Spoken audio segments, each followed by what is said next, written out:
May estudyante ako si Ken. CEO na to ngayon, ha? Sabi niya sa akin one time, Coach, gusto kong itago sa team ko yung na lumaki ako sa squatters area. Sabi ko, bakit? Sabi niya, baka kasi mawala yung respeto nila sa akin eh.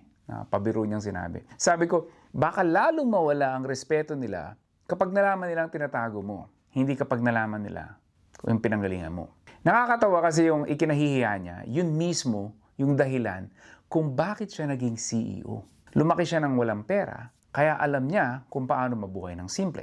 Lumaki siya ng walang connections, kaya tinuruan niya ang sarili niyang humanap ng opportunity at hindi ibinibigay sa kanya. Lumaki siya ng walang safety net, kaya bawat decisions niya mayroong urgency, mayroong calculated risk.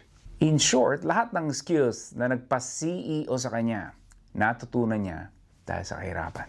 Pero, ba't nga ba minsan ganun tayo, no? We're not as open sa pinanggalingan natin. Akala natin it's a negative thing.